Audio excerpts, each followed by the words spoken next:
नमस्कार फ्रेंड्स, इस वीडियो में मैं आपके साथ बातें करूंगा कि आखिर फास्टिंग के या उपवास के फ़ायदे क्या हैं। लेकिन उन फ़ायदों से पहले मैं आपसे एक सवाल करना चाहूँगा। सवाल यह है कि क्या अपनी लंबी उम्र को आप जीना चाहते हैं? क्या आप चाहते हैं कि आपके पास कोई डिजीज़ ना हो, मोटापा ना हो और दूसरी जो लाइफ स्टाइल डिजीज़ भी आपकी लाइफ में आ रही हैं वो भी आपकी लाइफ में ना आए? अगर आप चाहते हैं हाँ, तो इसके दो तरीके हैं। एक तरीका है जो वेस्टर्न वर्ल्ड ने हमें दिया है कि जब भी कोई बीमारी आए उसके लक्षणों की हम गोलियां खाते रहें, केमिकल्स हम अपने अंदर डालते रहें और कुछ दिन बाद हम उसके एडिक्ट बन जाएं। दूसरा तरीका भी है जो हमारे योगियों ने हमें दिया है और उन्होंने कहा है कि आपको कुछ भी ऐसा करने की आवश्यकता नहीं, बशर्ते कि आप एक काम कर लें कि आप उपवास करना सीख लें, यानी कि आप व्रत रखना सीख लें, आप फास्टिंग करना सीख लें। याद रखिएगा, ये हमेशा कहा जाता है कि ज़्यादा खाने से बहुत सारे लोग मरते हैं लेकिन कम खाने से कोई नहीं मरता। लेकिन कई बार हमारा बिलीफ है कि ज़्यादा खाने से ही हमें ज़्यादा शक्ति आएगी, जबकि इसका उल्टा है। अगर आप जानना चाहते हैं कि फास्टिंग के कितने फ़ायदे हो सकते हैं तो मैं आपके साथ शेयर करना चाहूँगा। पहला फ़ायदा यह है कि आप जब भी फास्टिंग करते हैं, यानी कि एक उपवास को एंजॉय करते हैं, बगैर किसी खाना खाए आप अपने पेट को खाली रखते हैं, तो उस समय आप अपनी नर्व एनर्जी को बचाते हैं। कई बार हम ऐसा खाना खा लेते हैं जिसको पचाने में हमारी नर्व एनर्जी बर्बाद होती है। अगर ऐसा हो रहा है तो खुद सोचिए कि वो खाना आपके किस मतलब का है, जिस खाने ने स्वयं को ही डाइजेस्ट करने के लिए आपकी नर्व एनर्जी को वेस्ट करना शुरू कर दिया है। और नर्व एनर्जी आपके लिए कितनी इम्पोर्टेंट है, ये आप जान सकते हैं कि आपके न्यूरॉन्स का एक्टिव रहना आपके फ़ायदे के लिए, आपकी उम्र के लिए, आपके बिजनेस के लिए, आपके रिश्तों के लिए बेहद ज़रूरी है। पर वो एंगेज कहाँ हो जाते हैं और इन्फ्लेम्ड कर लेते हैं अपने आप को आपका खाना पचाने के लिए। तो जब आप उपवास करते हैं आप अपनी नर्व एनर्जी को बचाते हैं। दूसरी चीज़ जो बड़ी इंपॉर्टेंट है कि जब भी आप उपवास करते हैं तो आप अपनी गट लाइनिंग को बचा लेते हैं या हील होने के लिए समय देते हैं। आपके डाइजेस्टिव सिस्टम में एक लाइनिंग है या एक फिल्टर है जो कभी भी आपके फूड के पॉइजन को आपके ब्लड में नहीं जाने देता। अगर ये फूड का पॉइजन जो बिना मतलब का है या कोई बैक्टीरिया आपके ब्लड में चला गया तो खाने के फायदे छोड़िए, जितने नुकसान होने जा रहे हैं वो मैं आपके साथ शेयर कर सकता हूं। जैसे ही आपके ब्लड में कोई भी पॉइजन जाएगा या गलत मटेरियल जाएगा, आपको स्किन की डिजीज होगी, आपके बाल गिरेंगे, आपको और न जाने कितनी बीमारियां ऐसी होंगी कि जिनको चेक करवाते हुए और ठीक करवाते हुए आपको बहुत सारी चीज़ों को या बहुत सारे केमिकल्स को, दवाइयों को खाना होगा। तीसरी चीज़ है जो बड़ी ही इंपॉर्टेंट है, जब हम अक्सर अधिक खाना खा लेते हैं स्वाद के कारण या कभी भूख के कारण, तो एक चांस बना रहता है कि जो हमारा इम्यून सिस्टम है, जो आंतों का अपना इम्यून सिस्टम है, वो कई बार रिएक्टिव मोड में आ जाता है। ऐसा क्यों होता है? आपकी गट के अंदर करीब करीब 100 ट्रिलियन बैक्टीरिया हैं और ये बैक्टीरिया आपके फ्रेंड्स हैं। ये आपके लिए खाने को डाइजेस्ट करते हैं, मेटाबोलाइज करते हैं, उसमें से जूस निकाल कर आपको दे देते हैं। लेकिन अगर हमने इनको कोई भी चीज़ ऐसी खिला दी जो बेकार की है तो ये इमीडिएटली रिएक्टिव हो जाते हैं और उस रिएक्शन में ये अपनी आर्मी का सहारा लेकर आपकी बॉडी को पूरी तरह से नुकसान पहुंचाना शुरू कर देते हैं। इन्हें ये लगता है कि भाई फूड में कोई रिएक्शन है तो हमें अपनी आर्मी को यूज़ करना चाहिए। यही कारण है कि जिन लोगों का पेट खराब रहता है अक्सर आप देखेंगे कि उनको कोई ना कोई एलर्जी मिलेगी, कोई ना कोई ऑटो इम्यून डिजीज मिलेगी। इसलिए जरूरी है कि आप अपनी गट लाइनिंग को समय तो दें कि वो हील हो जाए। चौथी चीज बड़ी इंपॉर्टेंट है फ्रेंड्स, जब भी आप फास्टिंग एंजॉय करते हैं उस समय आपका गट बैक्टीरिया पूरी तरह से अपने आप को हील कर रहे होते हैं। आपका इम्यून सिस्टम रिएक्टिव नहीं बल्कि अब डिसिप्लिन्ड होकर अपना काम कर रहा होता है। आपकी गट लाइनिंग पूरी तरह से हील हो रही होती है। और जो आपका जो गट ब्रेन है, याद रखिएगा आपके पेट में भी एक ब्रेन है, उसकी अपनी आर्मी है, उसके अपने न्यूरोट्रांसमीटर है, उसकी अपनी सोच है, उसके अपने डिसीजन है। वो इमीडिएटली अपने इस मैसेज को कि मैं बहुत अच्छा फील कर रहा हूँ, यद्यपि आपको लगा कि आप भूखे हैं पर उन्हें बहुत अच्छा लग रहा है, वो इमीडिएटली इस खूबसूरत सी फीलिंग को आपके हेड ब्रेन को भेजेंगे और आपका हेड ब्रेन इमीडिएटली कोहेरेंट होना शुरू हो जाएगा, यानी कि संगतपूर्ण होना शुरू हो जाएगा। अगर आपका हेड यानी कि आपके जो हेड ब्रेन में थॉट चल रहे थे, उसमें बिना मतलब की ओवर थिंकिंग चल रही थी, डिप्रेसिंग थॉट आ रहे थे, वो अचानक धीरे धीरे बंद होने लगेंगे।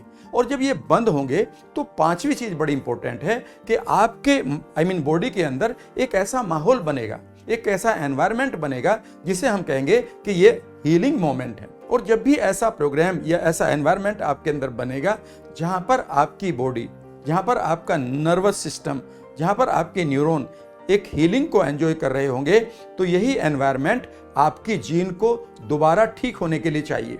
आपके जीन पे एक बेसिकली फॉर्मूला लिखा होता है, उसी फॉर्मूले के अनुसार हम अपनी लाइफ को जीते हैं। ये फॉर्मूला हम खराब कर लेते हैं जब हम मानसिक रूप से, आंतरिक रूप से परेशान होते हैं। जब भी आप अपने माइंड को शांत करेंगे, उस समय आपकी जीन एक बार फिर नए तरीके से अपने आप को एक्सप्रेस करेगी, यानी कि नया फॉर्मूला लिखेगी। उसी फॉर्मूले को लेकर आपकी पूरी बॉडी की सेल्स अपनी अपनी प्रोटीन बनाती हैं।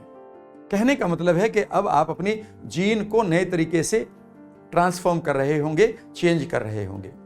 छठी चीज यह है कि जब आपका जेनेटिक सिस्टम पॉजिटिव हो रहा होगा, यही तो मोमेंट है कि अब आपकी सेल, यानी कि एक एक कोशिका जिसे आप अपना शरीर कहते हैं, वो अपने आप को हील कर रही होगी। मैं एक आदमी से बात कर रहा था, मैंने उससे कहा भूखा क्यों रहें, भूखा रहने से क्या सेल परेशान नहीं हो जाएंगी? उन्होंने कहा ऐसा नहीं है, बल्कि इसका ऑपोजिट है। और उन्होंने मुझे एक वर्ड दिया, वो था बर्डन फीड, यानी कि जब आप खाते जा रहे हैं, खाते जा रहे हैं, खाते जा रहे हैं, तो आपकी सेल्यूलर सिस्टम पूरी तरह से इस बर्डन से परेशान है कि वो कितना लें आपसे। कभी आप ये नहीं सोचते कि आपको खाने के लिए कितना चाहिए। मैं एक बुक पढ़ रहा था और ये बुक थिक नाहतन की है, जो बुद्ध के बहुत ही प्यारे शिष्य रहे, या बहुत जिन्होंने विपासना या बुद्ध को फॉलो किया है। आप भी उस आदमी को जानते हैं, थिक नाहतन को। उन्होंने कहा कि अगर हम खाने की बात करें, अगर हम पूरी तरह से अपने मन से, अपने हृदय से और अपने गट से सेटिस्फाई हैं, तो हमें जीने के लिए, एनर्जाइज्ड रहने के लिए, अपने न्यूरॉन सिस्टम को एंजॉय कराने के लिए बहुत कम खाने की आवश्यकता पड़ती है। बाकी हमारी बॉडी इस तरह से बनी है कि वो हर जगह से अपना काम चला लेती है। हमारी बॉडी इवन हवा और पानी से अपने आप को जिंदा रख सकती है, और कोई भी सेल उसमें ऐसा नहीं है कि वो परेशान हो रही है। उन्होंने इस तरह की जानकारी दी। सातवीं चीज जो उन्होंने बहुत ही इंपॉर्टेंट बताई फ्रेंड्स, वो ये है कि जब आप अपने आप को एक समय तक 10, 15, 20 घंटे या 24 घंटे के लिए आप फास्टिंग में रखते हैं, तो उस समय एक स्पेशल चीज आपकी लाइफ में होती है। वो ये होती है कि आपकी बॉडी, जो उसके पास इननेट इंटेलिजेंस है अपने आप को किसी भी सिचुएशन में रखने के लिए, वो इननेट इंटेलिजेंस को दोबारा जगा लेती है। ये इननेट इंटेलिजेंस क्या है? ये जन्मजात एक इंटेलिजेंस है हमारे शरीर के पास कि जब भी उसे कोई भी सिचुएशन ऐसी दी जाए जिसमें उसको कोई थोड़ा सा कोप अप करना पड़े, चीज़ों को संभालना पड़े, तो वो अपनी इंटेलिजेंस को जागृत कर लेती है। जब हम अपने आप को थोड़ा सा भूखा रखते हैं एक फास्टिंग के रूप में, तो हमारे शरीर की जो इननेट इंटेलिजेंस है कि वो मेटाबॉलिक सिस्टम को उसी तरह से चलाती रहे। मान लेते हैं उसे इस समय फैट की आवश्यकता है, तो फैट तो हमारे पास बहुत भरा पड़ा है। कई बार हमारे पेट के ऊपर लेयर है फैट की, कई बार हमारे पास और जगह पर बहुत सारा फैट है। उसे क्यों नहीं मेटाबोलाइज होने देते? फास्टिंग वही मोमेंट है जब आपकी जो बॉडी है उस इंटेलिजेंस को यूज करके आपके एक्स्ट्रा फैट को अपनी एनर्जी के लिए प्रयोग कर रही है। आठवीं चीज मैं आपके साथ शेयर करूंगा, इसे कई बार लोग समझते नहीं हैं। जब भी आप फास्टिंग करेंगे, यद्यपि आपको भूख का एहसास होगा, पर आप एक काम कर रहे हैं, उस समय आप अपने गट बैक्टीरिया को और गट इम्यून सिस्टम को पूरी तरह से रिलैक्सेशन दे रहे हैं। और यही वो मोमेंट है जब आपके जो फर्स्ट 3 चक्रास हैं, या जिनको हम एनर्जी सेंटर्स कहते हैं, वो पूरी तरह से रिलैक्स्ड फील करेंगे। यहीं पर सबसे ज़्यादा कोर्टिसोल, यहीं पर सबसे ज़्यादा बेचैनी, यहीं पर सबसे ज़्यादा एंग्जाइटी के कारण हम अपनी सोच को खो देते हैं। ये बहुत इंपॉर्टेंट है। आपको ये भी समझना होगा, जब भी आप अपने इस इम्यून सिस्टम को, जब भी आप अपने कह सकते हैं कि इन एनर्जी सेंटर्स को, इस गट एरिया को रिलैक्स करेंगे, तो आपके पास नवी चीज जो होगी, 9th पॉइंट वो होगा कि आपके पास आपके माइंड को स्पेशल मैसेज या इंटेंशन या इंट्यूजन प्राप्त करने के लिए एक चीज आपको चाहिए, उसका नाम होता है साइको एक्टिव प्रोडक्ट। यानी कि हमारे माइंड को कुछ ऐसा चाहिए होता है कि हमारा माइंड अच्छे अच्छे इंट्यूजन्स को, इंटेंशंस को और मैसेज को प्राप्त कर ले, बिजनेस के लिए, रिश्तों के लिए, सेहत के लिए। याद रखिएगा, जब जब आपके पहले 3 सेंटर्स पूरी तरह से रिलैक्स कर रहे होते हैं फास्टिंग के दौरान, उस समय वे एक चीज को क्रिएट करते हैं, that is called psycho active product.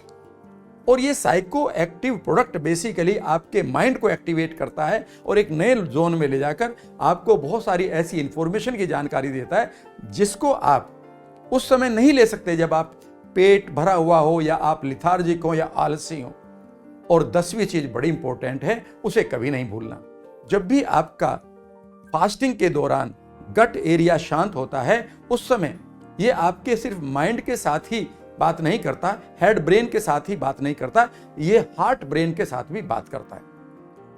और आपका heart basically it is the seat of your emotions, यानी कि आपके हार्ट में आप ये कह सकते हैं कि जितनी भी इमोशंस हैं वो इस एरिया में होती हैं। जब भी आपके हार्ट को एक समय मिलता है रिलैक्स करने का, उसे एक मैसेज मिलता है, आपके माइंड से मैसेज मिले या आपके फास्टिंग के दौरान गट से उसे मैसेज मिले, तो अपनी कॉन्शियसनेस को दोबारा ट्रांसफॉर्म करने के लिए तैयार हो जाता है। इसीलिए आप देखेंगे कि जितने लोग फास्टिंग करते हैं वो एक योगी की जो आदतें हैं उन्हें पाना शुरू कर देते हैं। उनके अंदर कंपैशन, उनके अंदर ग्रेटिट्यूड और उनके अंदर फॉरगिवनेस आनी शुरू हो जाती है। अगर आप भी चाहते हैं कि आप अपनी लाइफ को बेहतरीन करें तो आप फास्टिंग करना जरूर शुरू करें। आपका एक सवाल हो सकता है चलते चलते कि फास्टिंग कैसे करूं? बहुत सारे तरीके फास्टिंग के हो सकते हैं। आपके कोई भी नेचुरोपैथ आपको इसके बारे में बता सकता है, पर जो मैंने पाया है, जिसे मैं अप्लाई करता हूं, वो सिंपल ये है कि आप शाम को 7-8 बजे तक खाना खा लें और अगले दिन 12 बजे तक, 1 बजे तक आप कुछ ना खाएं। और अगर आपको खाना है तो नारियल पानी ले लें या फिर कई बार आप थोड़ा सा जूस ले सकते हैं। आप पाएंगे कि आप इतना एनर्जेटिक रहने लगे हैं, आपके फालतू की जो थॉट हैं वो खत्म हो गए हैं, आपकी नींद बेहतर हो जाएगी। और हाँ, एक बात और बताऊं, आप क्रिएटिव हो जाएंगे अपने काम के लिए। इसलिए फास्टिंग को अपनी लाइफ का हिस्सा जरूर बनाइएगा। आशा करता हूं ये वीडियो आपको पसंद आई होगी। अगर हाँ तो इसे शेयर जरूर करिएगा। मेरे चैनल को सब्सक्राइब कर लीजिएगा। आगे बढ़ते रहिएगा।